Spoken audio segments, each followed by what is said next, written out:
தமிழனுக்கும் வணக்கம். இந்த வீடியோவில் நம்ம பார்க்க போகிற தலைப்பு என்னென்னா, not just the cure for rabies.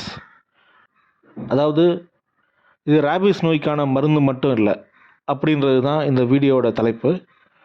இது பாகம் 2வது வீடியோ. பாகம் 1வது வீடியோ இருக்கா அப்படின்னு பார்த்தீங்கன்னா, ஆக்சுவலாக பாகம் 1வது வீடியோ நான் போட்டிருக்க வேண்டியது, ஆனால் போடலை. அதோட தலைப்பு கொரோனாவுக்கான மருந்து மட்டும் இல்லை அப்படின்றது தான்.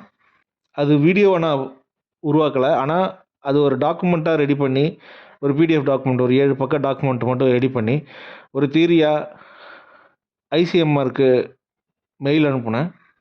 எப்போன்னா ஜூலை 2020. அதாவது சுருக்கமாக சொன்னோன்னா, கொரோனாவுக்கான மருந்து என்னென்னா அது கொரோனா வைரஸே தான். அதாவது கொரோனா வைரஸை செயலிழக்கம் செஞ்சு அதை மனிதர்களுடைய உடம்புக்குள்ளே செலுத்தணும். அப்படி செலுத்தினா செயலிழக்கம் செஞ்ச அந்த கொரோனா வைரஸ் அதால் மல்டிப்ளை ஆகாது, நம்ம உடம்புக்கு எந்த தீங்கும் செய்யாது. ஆனால் நம்ம உடம்பு என்ன பண்ணோன்னா, ஏதோ ஒரு ஃபாரின் பாடி உடம்புக்குள்ளே வந்திருக்குன்னு சொல்லிட்டு அந்த கொரோனா வைரஸை எப்படி அழிக்கிறதுன்னு நம்ம உடம்பு கொஞ்சம் கொஞ்சமாக அந்த வைரஸை அழிக்கிறதுக்கான வேலையை தானாகவே செய்யும்.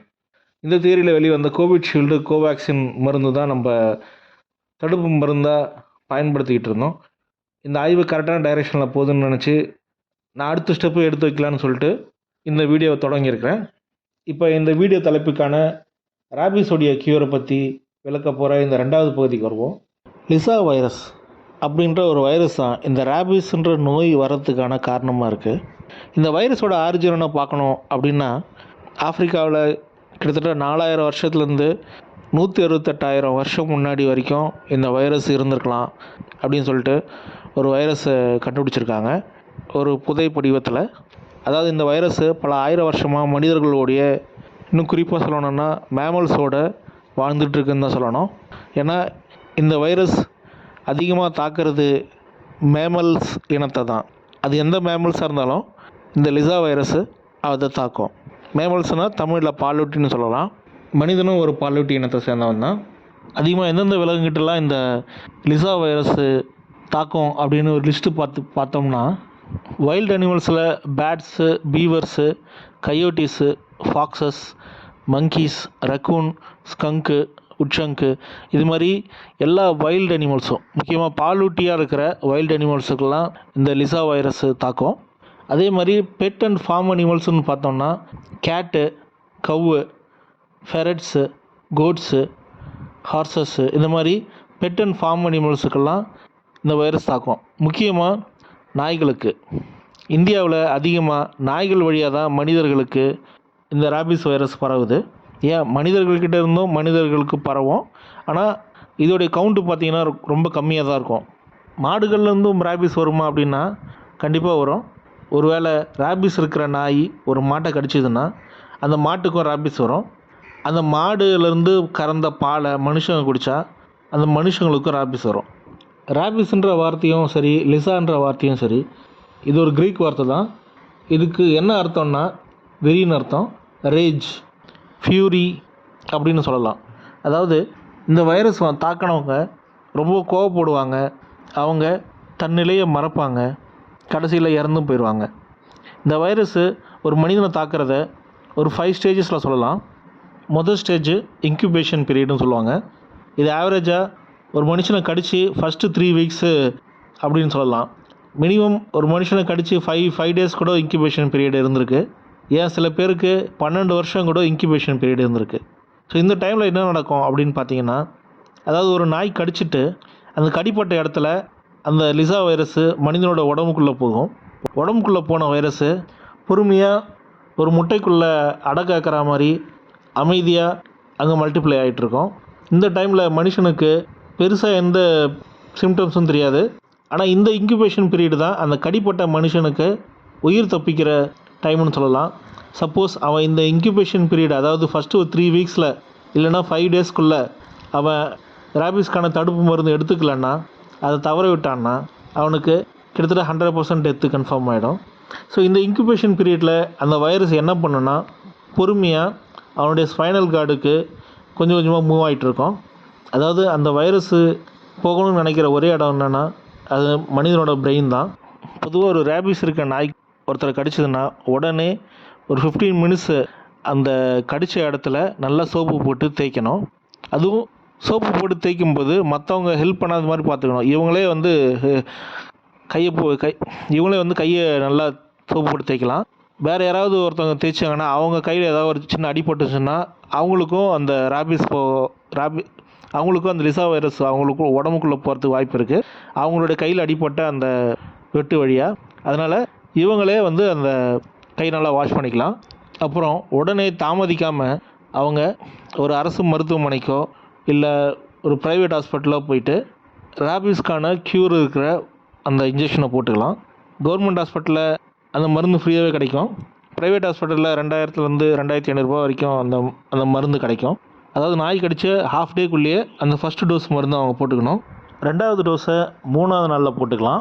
3வது டோஸை 7வது நாளில் போட்டுக்கலாம். 4வது டோஸை 14வது நாளில் போட்டுக்கலாம்.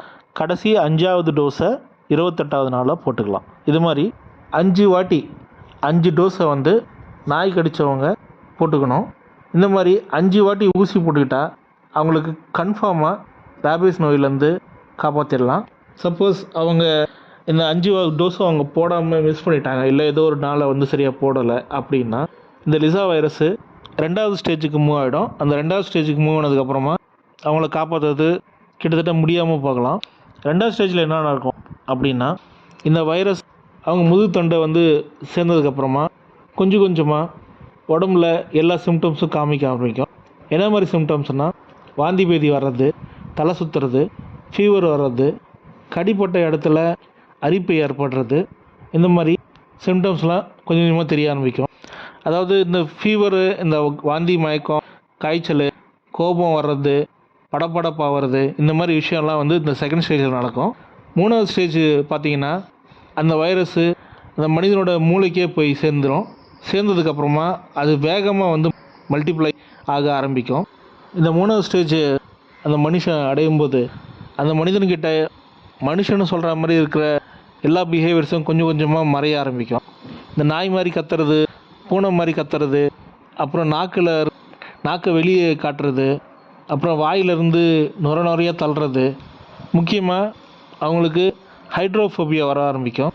அதாவது தண்ணியை பார்த்தாலே அவங்க ரொம்ப பயப்படுவாங்க, காற்றை பார்த்தாலும் பயப்படுவாங்க, வெளிச்சத்தை பார்த்தாலும் பயப்படுவாங்க. இந்த மாதிரி பல வித்தியாசமான நியூராலஜிக்கல் ப்ராப்ளம்லாம் அவங்களுக்கு வர ஆரம்பிக்கும். தான் சாக போகிறன்ற அந்த பயம் அவங்க கண்ணில் நல்லாவே தெரியும். இந்த ஸ்டேஜுக்கு வந்த ஒரு மனுஷனை ஹாஸ்பிட்டலில் என்ன பண்ணுவாங்கன்னா அவனை கையை காலை கட்டி பெட்டில் படுக்க வச்சுருவாங்க.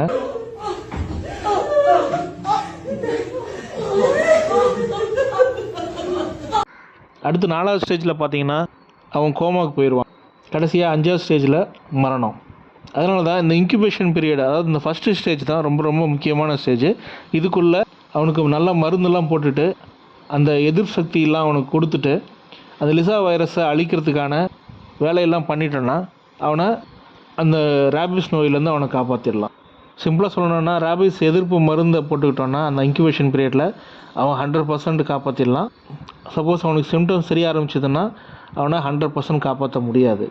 100% அப்படின்னு பார்த்தீங்கன்னா இல்லை 100% சொல்ல முடியாது. ஏன்னா 99.99% சொல்ல. சில ஹேண்ட்ஃபுல் ஆஃப் பீப்புள் மட்டும் இந்த 5 பீரியடும் கிராஸ் பண்ணி பொழைச்சிருக்காங்க. அதாவது கோமா வந்ததுக்கப்புறமா கோமாவிலேருந்து சாகாமல் உயிரோடு வந்து பொழைச்சிருக்காங்க வெகு சிலர் தான். அப்படி வந்தவங்களும் அதிகமான நியூராலஜிக்கல் ப்ராப்ளம் வந்து ஃபேஸ் பண்ணுவாங்க அவங்க லைஃப் ஃபுல்லாக. சில பேர் நடக்க முடியாமல் போயிருக்காங்க, சில பேருக்கு பைத்தியமே பிடிச்சிரும். அது மாதிரி நிறைய ஏகப்பட்ட கஷ்டங்களை அவங்க வாழ்க்கை ஃபுல்லாக அனுபவிக்கிற மாதிரி இருக்கும். சரி, இது வரைக்கும் அந்த ரேபிஸ் நோயை பற்றியும் அதுக்காக தற்போதைய இருக்கிற சிகிச்சை முறையை பற்றியும் நம்ம பார்த்துட்டோம். இத்தனை வருஷமாக இருக்குது இந்த ரேபிஸு.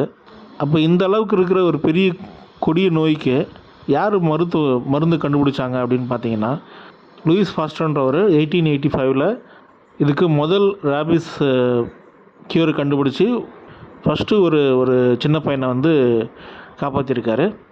அதுக்கு முன்னாடி வரைக்கும் ரேபிஸுக்கு க்யூர் கண்டுபிடிக்கல. ஆனால் நம்ம தமிழகத்தில் இதுக்கான க்யூர் பல 1000 வருஷம் முன்னாடியே நம்ம கண்டுபிடிச்சாச்சு. அதை நம்ம ஃபாலோ பண்ணிகிட்டே இருந்திருக்கோம். அந்த க்யூர் எங்கே இருக்குது அப்படின்னு பார்த்தீங்கன்னா நவபாஷான சிலையில் இருக்குது. அதாவது நவபாஷானம்னா 9 விஷம்னு அர்த்தம். கந்த சஷ்டி கவச பாடலில் இந்த 9 விஷத்தை பற்றி தெளிவாக குறிப்பு இருக்குது. அந்த 9 விஷங்கள் என்னென்னு அந்த பாடலில் என்ன சொல்லியிருக்கேன்னா, புலி, நரி, புன்னரி, புன்னரினா ஹயனா, நாய், எலி, கரடி, தேளு, பாம்பு, செய்யான், பூரான்.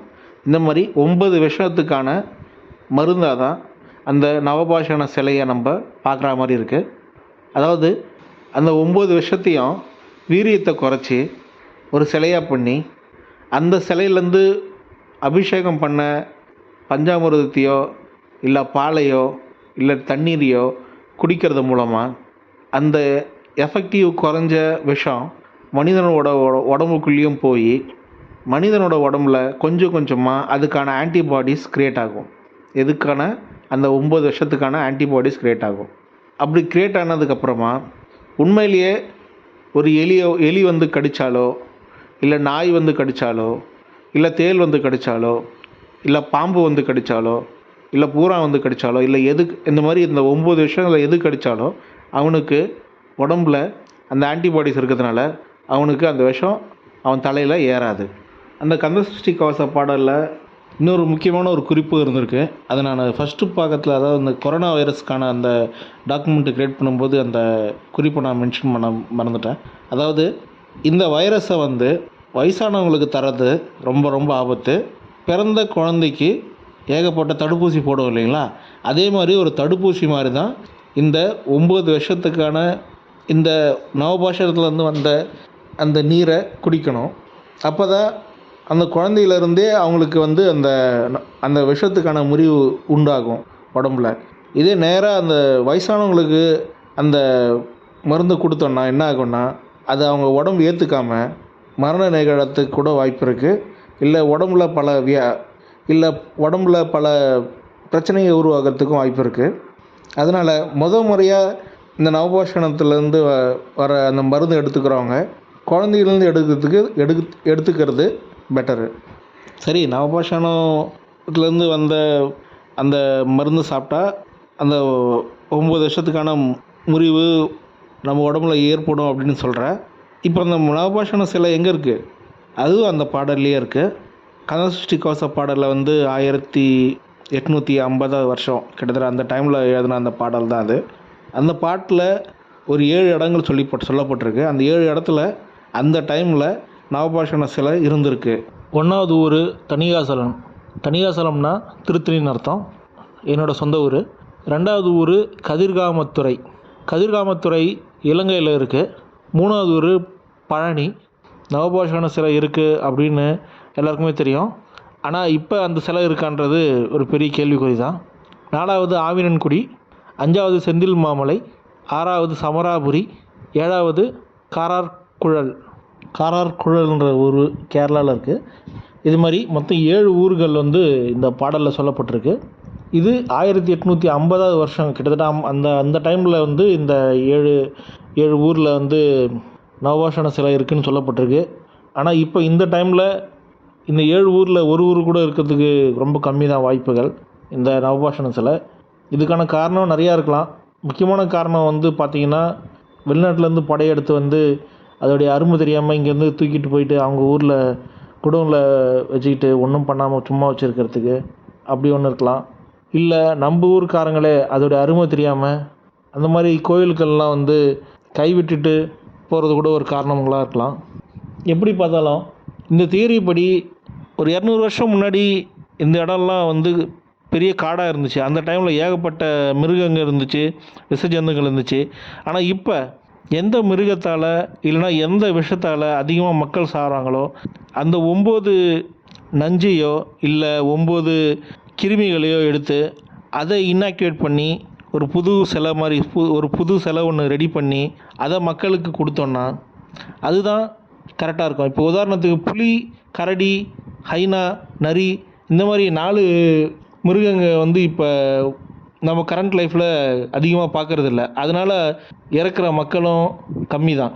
அதனால் இதெல்லாம் இந்த லிஸ்ட்லேருந்து நம்ம ரிமூவ் பண்ணிவிட்டு எந்த கிருமினால் இல்லைனா எந்த விஷத்தினால அதிகமாக மக்கள் சாகிறாங்களோ அதில் ஃபஸ்ட்டு ரேங்க்கு ஒரு 9 ரேங்க் எடுத்துகிட்டு அந்த கிருமியோ இல்லை அந்த விஷயத்தையோ எஃபெக்டை வந்து குறைச்சி கொஞ்சம் கொஞ்சமாக மக்களுக்கு கொடுத்தோன்னா மக்களுக்கு கொஞ்சம் கொஞ்சமாக அதிலிருந்து இம்யூனிட்டி கிடைக்க ஆரம்பிக்கும். இப்போ உதாரணத்துக்கு இந்த ரேபிஸ் நோயை இப்போ பார்த்தீங்கன்னா நம்ம நாய் கடித்த உடனே என்ன ஆகுதுன்னா அந்த கிருமி அந்த பல்லு வழியாக அந்த எச்சில் மூலமாக நம்ம உடம்புக்குள்ளே இறங்குது. ஆனால் நம்ம உடம்பு இயற்கையாகவே பல நோய்களை வந்து தடுக்கிற சக்தி இருக்குது. பல வைரஸுகளையோ பல பாக்டீரியாக்களையோ தடுக்கிற அதை கொல்கிற சக்தி இருக்குது. ஆனால் இந்த பாக்டீரியா இந்த லிசா வைரஸை மட்டும் நம்ம உடம்பு வந்து கண்டுபிடிச்சி அதை அழிக்கிறதுக்கு நம்ம போதுமான அளவுக்கு ப்ராக்டிஸு கொடுக்கல. அதனால தான் அந்த ஒரே காரணத்துக்காக தான் இந்த லிசா வைரஸ் நம்ம உடம்புக்குள்ளே வந்துட்டு அது அந்த முதுகு தண்டுவடத்தை வழியாக மேலே ஏறி நம்ம பிரெயினை அஃபெக்ட் பண்ணி அங்கே டெவலப் ஆகிட்டு ஒரு மனுஷனை கொள்ளுது. ஆனால் இந்த தியரிப்படி பார்த்தீங்கன்னா, அதாவது நான் சொல்கிற இந்த தியரிப்படி பார்த்தீங்கன்னா கொஞ்சம் கொஞ்சமாக அந்த லிசா வைரஸோடைய எஃபெக்டை குறைச்சி நம்ம உடம்புல செலுத்தினா என்ன ஆகும்னா நம்ம உடம்பு அந்த லிசா வைரஸுக்கு அடாப்ட் ஆகி அது எப்படி அழிக்கிறதுன்ற விஷயத்தை நம்ம உடம்பே உருவாக்கும். உதாரணத்துக்கு உடம்போட சூட்டை இன்க்ரீஸ் பண்ணுறது மூலமாக அந்த வைரஸை அழிக்க முடியும். அந்த முதுகு தண்டு வழியாக மேலே போகிறதுக்கு முன்னாடியே அந்த வைரஸை நம்ம உடம்பே அழிச்சிடும். இப்படி தான் கிட்டத்தட்ட எல்லா நோய்க்கான மருந்துமே நம்ம வந்து குழந்தைங்களுக்கு தடுப்பூசியாக நம்ம போட்டுட்ருக்கோம். இந்த லிசா வைரஸையும் தடுப்பூசியாக குழந்தையிலேருந்தே நம்ம கொடுக்க ஆரம்பித்தோன்னா இந்த ரேபிஸ் நோயிலேருந்து சுலபமாக அடுத்தடுத்த ஜென்ரேஷனை நம்மளால் காப்பாற்ற முடியும். இதுக்காக பெரிய பெரிய முனிவர்கள் தான் வந்து திரும்பவும் அந்த நவபாஷணம் செய்யணுன்னெலாம் அவசியம் இல்லை. நம்ம மக்களே நம்மளோட அடுத்த ஜென்ரேஷனை காப்பாற்றுறதுக்கு முன் வரலாம். இது கேட்குறதுக்கு ரொம்ப ப்ராக்டிக்கலான ஒரு விஷயந்தான். பல உயிர்கொல்லி நோய்களை நம்ம இப்படி குழந்தைங்களுக்கு தடுப்பூசி மூலமாக நம்ம தடுத்துருக்கோம். இந்த ரேபிஸ்ன்ற நோய் கொடுக்கக்கூடிய அந்த லிசா வைரஸையும் அழிக்கிறதுக்கான ஒரு தடுப்பூசி மருந்தை நம்ம குழந்தையா இருக்கும் போதே கொடுத்தோன்னா ரேபிஸ் ஃப்ரீ சொசைட்டியாக 100% ரேபிஸ் ஃப்ரீ சொசைட்டியாக நம்ம உருவாகலாம். நன்றி, வணக்கம். ரேபிஸ் வந்தால் வயிற்றுட்டானீங்க அடுத்து நம்ம எல்லாரும் சேர்ந்து யூஸ் பண்ணிடலாம். Okay, thank you.